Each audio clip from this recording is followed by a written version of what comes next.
ಪ್ರಿಯ ವೀಕ್ಷಕರೇ ನಮಸ್ಕಾರ. ನಾನು ವೀರೇಶ್ ಗಡ್ಡಿಮಾಳ್. ಎಸ್ ನ್ಯೂಸ್ಗೆ ಸ್ವಾಗತ. ಇಂದಿನ ಮುಖ್ಯಾಂಶಗಳು. ಎಸ್ಎಫ್ಐ ರಾಷ್ಟ್ರೀಯ ಜಂಟಿ ಕಾರ್ಯದರ್ಶಿ ಐಸಿ ಘೋಷ್ ಬಂಧನಕ್ಕೆ ದೆಹಲಿ ಪೊಲೀಸರ ಯತ್ನ. ಕ್ರಿಮಿನಲ್ ಪತ್ರಕರ್ತರನ್ನು ಸುದ್ದಿ ಮನೆಯಿಂದ ಹೊರ ಹಾಕದಿದ್ದರೆ ಉಳಿಗಾಲವಿಲ್ಲ, ಶಿವಾನಂದ ತಗಡೂರು. ಸುದೀರ್ಘ ಅನುಭವವಿರುವ ಸಿದ್ದರಾಮಯ್ಯನವರು ನಿವೃತ್ತಿ ನಿರ್ಧಾರ ಕೈಬಿಟ್ಟು ಚುನಾವಣೆಗೆ ಸ್ಪರ್ಧಿಸಲಿ, ನಾಗವೇಣಿ ಪಾಟೀಲ್.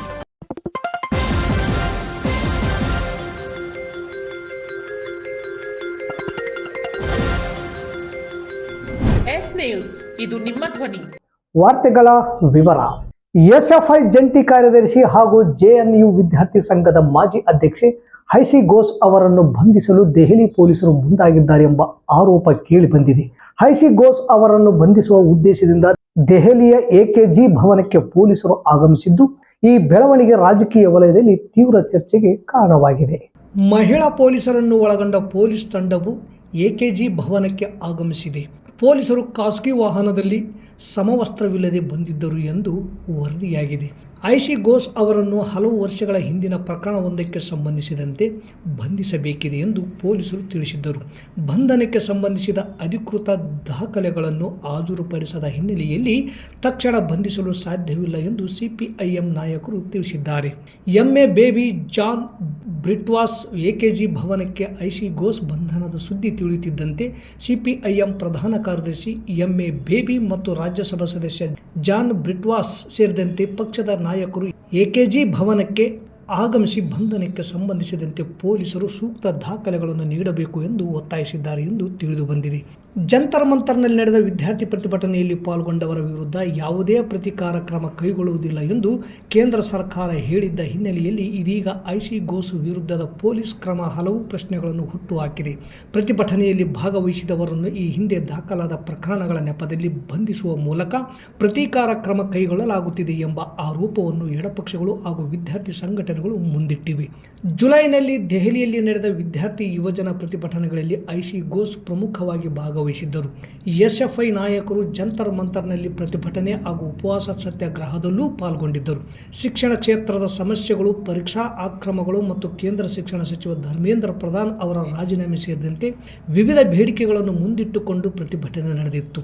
ಬಂಧನಕ್ಕೆ ಕಾರಣವೆಂದು ಪೊಲೀಸರು ಉಲ್ಲೇಖಿಸಿರುವ ಹಳೆಯ ಪ್ರಕರಣದ ಕಾರಣ ಹೇಳುತ್ತಿದ್ದಾರೆ ಎಂಬ ಮಾಹಿತಿ ಇದೆ. ಇತ್ತೀಚೆಗೆ ಕೆಲ ಪತ್ರಕರ್ತರು ಬದ್ಧತೆ, ವಿಶ್ವಾಸಾರ್ಹತೆ ಕಳೆದುಕೊಳ್ಳುತ್ತಿರುವುದು ಚಿಂತಾಜನಕ. ಬ್ಲಾಕ್ ಮೇಲ್ ಪತ್ರಕರ್ತರು, ವಂಚಿಸುವ ಪತ್ರಕರ್ತರು ಹಾಗೂ ನಕಲಿ ಪತ್ರಕರ್ತರನ್ನು ಸುದ್ದಿ ಮನೆಯಿಂದ ಆಚೆ ಹಾಕುವ ಕೆಲಸ ಮಾಡುತ್ತೇವೆ. ಇಲ್ಲವಾದಲ್ಲಿ ನಾವು ನೀವು ಯಾರೂ ಉಳಿಯಲ್ಲ, ಇದರಲ್ಲಿ ಯಾವುದೇ ಮುಲಾಜಿಲ್ಲ ಎಂದು ಕರ್ನಾಟಕ ಕಾರ್ಯನಿರತ ಪತ್ರಕರ್ತರ ಸಂಘದ ರಾಜ್ಯಾಧ್ಯಕ್ಷರಾದ ಶಿವಾನಂದ ತಗಡೂರು ಹೇಳಿದರು.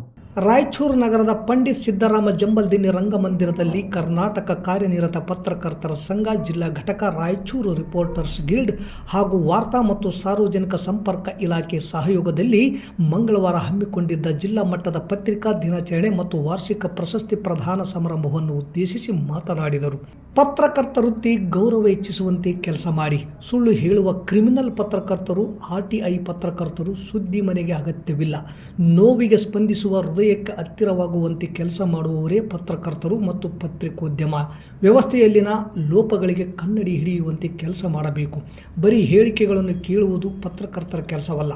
ಘಟನಾ ಸ್ಥಳಗಳಿಗೆ ಹೋಗಿ ಪರಿಶೀಲನೆ ಮಾಡಿ ಆಡಳಿತಕ್ಕೆ ಬಿಸಿ ಮುಟ್ಟಿಸುವುದೇ ಪತ್ರಕರ್ತರ ಮುಖ್ಯ ಕೆಲಸವಾಗಬೇಕು. ಪತ್ರಕರ್ತರ ವೃತ್ತಿ ಆಯ್ಕೆ ನಮ್ಮದೇ, ನಮಗೆ ಯಾರೂ ಆಹ್ವಾನಿಸಿಲ್ಲ. ಹೀಗಾಗಿ ಸಮಾಜಕ್ಕೆ ಕೊಡುಗೆ ಕೊಡಬೇಕು. ಜೊತೆಗೆ ವಿಶ್ವಾಸಾರ್ಹತೆ ಉಳಿಸಿಕೊಳ್ಳುವ ಕೆಲಸ ಪತ್ರಕರ್ತರು ಮಾಡಬೇಕು. ಯಾವುದೋ ಒಂದು ಹಳ್ಳಿಗೆ ರಸ್ತೆ ನಿರ್ಮಿಸಿದರೆ ಅಲ್ಲಿ ಪತ್ರಕರ್ತನ ಪಾತ್ರ ಮುಖ್ಯವಾಗಿರುತ್ತದೆ. ಈ ನಿಟ್ಟಿನಲ್ಲಿ ಪತ್ರಕರ್ತರು ಚಟುವಟಿಕೆಯಿಂದ ಕೆಲಸ ಮಾಡಬೇಕು ಎಂದು ಪತ್ರಕರ್ತರಿಗೆ ಮಾಹಿತಿ ತಿಳಿಸಿದರು. ಸಿದ್ದರಾಮಯ್ಯನವರು ತಮ್ಮ ನಿರ್ಧಾರ ಕೈಬಿಟ್ಟು ಚುನಾವಣೆಗೆ ಸ್ಪರ್ಧಿಸಬೇಕು. ಮುಂಬರುವ 2028ರ ವಿಧಾನಸಭೆ ಚುನಾವಣೆಯಲ್ಲಿ ಸಿದ್ದರಾಮಯ್ಯನವರು ಸ್ಪರ್ಧಿಸುವುದಿಲ್ಲ ಎಂಬ ತಮ್ಮ ಅಚಲ ನಿರ್ಧಾರವನ್ನು ಕೈಬಿಟ್ಟು ಚುನಾವಣೆಗೆ ಅವರು ಸ್ಪರ್ಧಿಸಬೇಕು. ರಾಜಕಾರಣದಲ್ಲಿ ಅವರ ಅನುಭವ ಅತ್ಯಂತ ಮುಖ್ಯ.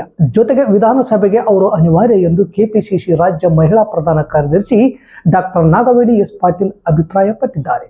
ರಾಜ್ಯ ರಾಜಕೀಯದಲ್ಲಿ ಸುದೀರ್ಘ ಅನುಭವ ಹೊಂದಿರುವ ಮಾಜಿ ಸಿಎಂ ಸಿದ್ದರಾಮಯ್ಯನವರು ವಿಧಾನಸಭೆಯಲ್ಲಿ ಇರಬೇಕು. ಅನುಭವ ನಾಯಕತ್ವ ಅಗತ್ಯವಾಗಿದೆ. ಆಡಳಿತ ಅನುಭವ ಹಾಗೂ ಪ್ರಮುಖ ವಿಷಯಗಳ ಕುರಿತು ಸಮಗ್ರವಾದ ಚರ್ಚೆ ನಡೆಸುವ ಸಾಮರ್ಥ್ಯ ಹೊಂದಿರುವ ಅವರು ಸದನದಲ್ಲಿದ್ದರೆ ಆಡಳಿತ ಮತ್ತು ಪ್ರತಿಪಕ್ಷ ಎರಡಕ್ಕೂ ಗುಣಮಟ್ಟದ ಚರ್ಚೆ ನಡೆಯಲು ನೆರವಾಗುತ್ತದೆ. ರಾಜ್ಯ ರಾಜಕಾರಣದ ಹಿತದೃಷ್ಟಿಯಿಂದ ಅವರು ರಾಜಕೀಯ ಮತ್ತು ವಿಧಾನಸಭೆಯಲ್ಲಿ ಸಕ್ರಿಯವಾಗಿ ಮುಂದುವರಿದು ಕಿರಿಯರಿಗೆ ಮಾರ್ಗದರ್ಶನ ಮಾಡಬೇಕು ಎಂದಿದ್ದಾರೆ. ಇಲ್ಲಿಗೆ ವಾರ್ತಾ ಪ್ರಸಾರ ಮುಕ್ತಾಯವಾಯಿತು. ನಿರಂತರ ಸುದ್ದಿಗಾಗಿ ವೀಕ್ಷಿಸಿ ಎಸ್ ನ್ಯೂಸ್. ಇದು ನಿಮ್ಮ ಧ್ವನಿ. ನಮಸ್ಕಾರ.